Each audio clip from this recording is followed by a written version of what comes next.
Hey, what's up, guys? Man, you know me. Over the years, I've kind of bad mouthed Mr. King a lot. Acknowledging that. I mean, even this guy was talented, um, but obviously with what's gone on in the last week or so, last couple of weeks, it was just interesting that I always say Stephen King encapsulates thoroughly what you would say the boomer, horror, obviously, the view. His book, his nonfiction book, Dance Macabre, is literally the. Did I say literally? Forgive me.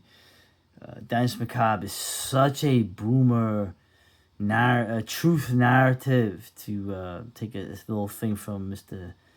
Academic Agent. In terms of the horror, the literature, the films, it's such a smart ass. Right? Now, obviously, I'm not gonna talk too much about the obviously what happened to Mr. Kirk. I'll say it again. In my opinion was forget everything else. I mean, what a milk toast do, right? But it's interesting to see in terms of the so-called vibe shift. How many people are now getting in trouble, which is to say, leftists or left-leaning people on TikTok. How many of them are now uh, getting what they were gleefully giving for the last decade or so? There's a lot of Schadenfreude on my part in seeing it. Um, never, yeah, it's and I would even say that even as someone as cynical as myself, knowing full well, power or knowing at least the concept of power and aggression, seeing these people say what they want, they really believe. I know they believe that. I know that they think it's okay for people they don't agree with to meet an untimely end, and they think it's great. And also bring up the interesting observation that the majority of them are women. Whatever.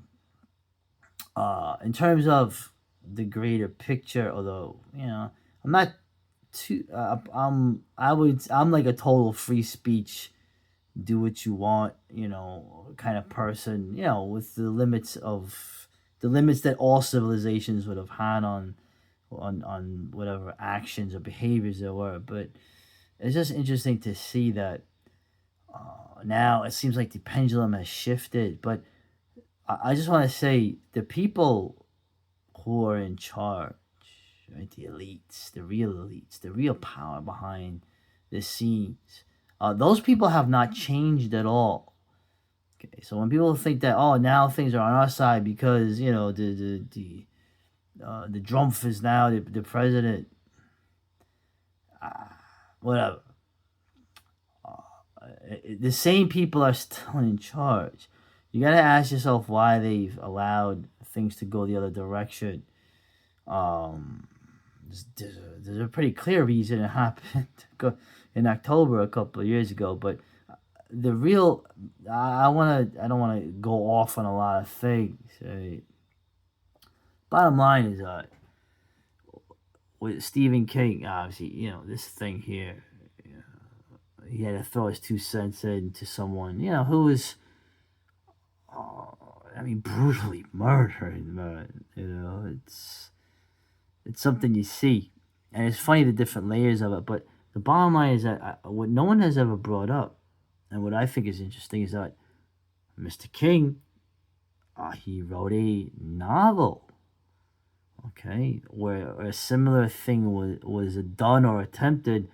Became a movie directed by David Cronenberg in the early 80s. I remember it as a kid, um, with Christopher Walken and I believe Charlie Sheen. Not Charlie Sheen, Martin Sheen. Jeez, come on. The Dead Zone. Okay, in the Dead Zone, you have a character who sees the future. All right, or I mean, in his mind, he sees the future, and you deal with an up and coming presidential candidate and the course of action he decides to take. Uh,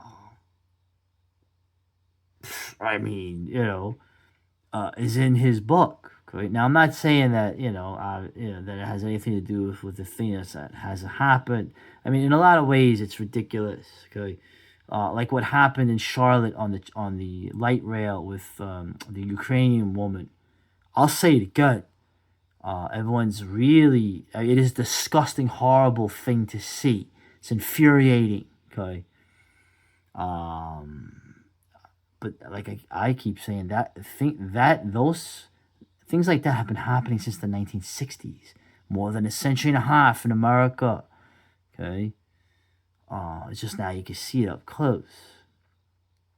In terms of Mr. King, obviously in that novel he wrote and in the film, the whole idea of go back in time and eliminate a baby mustache man is a whole part of that. I think that paradigm actually comes from his book. Right? So, in the end, I'm just bringing that up. Okay? I'm not bringing that up. I'm not saying Mr. King, wants that to happen. He's a fiction writer, and I'm on. Listen, man, I'm not. I'm for total freedom of speech. Normally, I don't think people should be fired uh, for saying what they really think. I like that people are being honest. Okay, but that's not how things work. Obviously, we know that there are a paradigm is put out there, and it's shifted by those in power, and the collateral damage is all part of the greater thing of keeping us all in a state of, being tense, let's say, and that's been very effective. But in terms of Mr. King, he's a jackass. He's a jackass.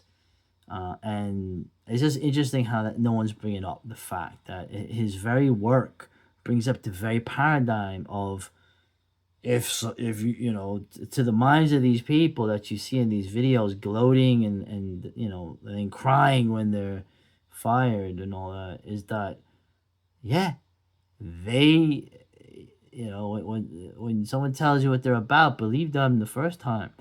They think that people that don't agree with them are the devil, the end of the world, unless and they are fine with taking them out. You call it nihilism, yeah, I'd say it's nihilism, but at the end of the day, it's people being on the side they believe in. Now, of course, this has been manipulated. This has been set narratives of those in charge. It's all from above, and these people are like useless collateral damage. But it's half the bloody nation. It's half the, I could say it's half the Anglosphere world with variations in the different Anglosphere countries. But, in Europe too, you have it in the occupied country of my mother's people. And even in, the southern parts of it. Anyway, I've gone on enough about this, Mr. King. I think it's ironic too. I'll leave it at that. Of course, the books he did under his pseudonym Bachman, those actually were not really like horror or supernatural horror or anything like what he was known for.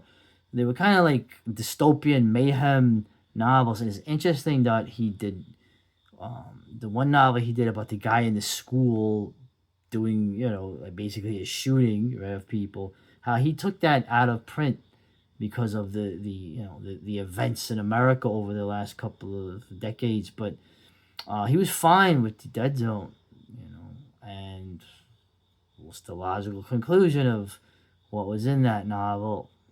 Just a little food for thought. So,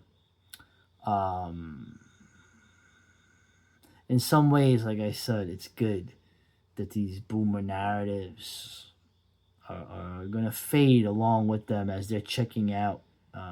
And like I said, it's not a pretty sight, but whatever. That's what I have to say about this, this situation. Um, and yeah, um, maybe you should like, anyway.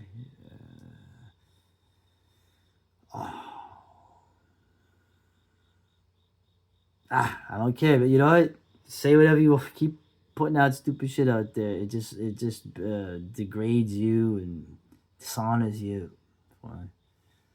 I'd say that's a casualty of the boomers, right? Honor. Can they even spell the word? Anyway, good night.